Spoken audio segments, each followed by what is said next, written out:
बस ये था कि मैंने सर को थोड़ा से जाना था, पहले से मैंने पढ़ा था, 1-2 दिन क्लासेस ली थी, लेकिन ये था कि पता नहीं समझ में आएगा कि नहीं आएगा।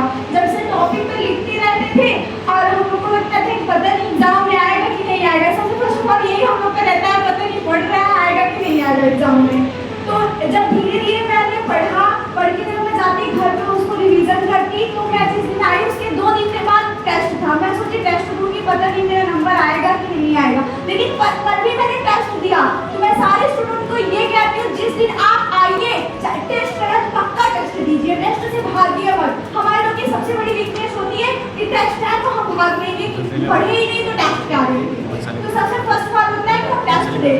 और जो टॉपिक सर पढ़ाते रहते थे, मेरी आदत रहती थी, मैं सर को बोलती रहती सर ये आएगा, सर ये आएगा, सर ये बोलते रहते थे कि मैं जो पढ़ा रहा हूँ वही आएगा।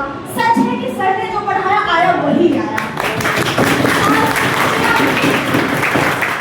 एंटी के एग्जाम मैंने देख लिया। अब जैसे के लिए मैं सच बता दूं, सर की नोट्स छोड़ करके मैं कुछ और पढ़ ही नहीं गई, क्योंकि सर के चाहे जितना सर रहे चाहे सुमन सर रहे हो, और मेरे आइडियल के रूप में मेरे सुमन सर इस टाइम पे है।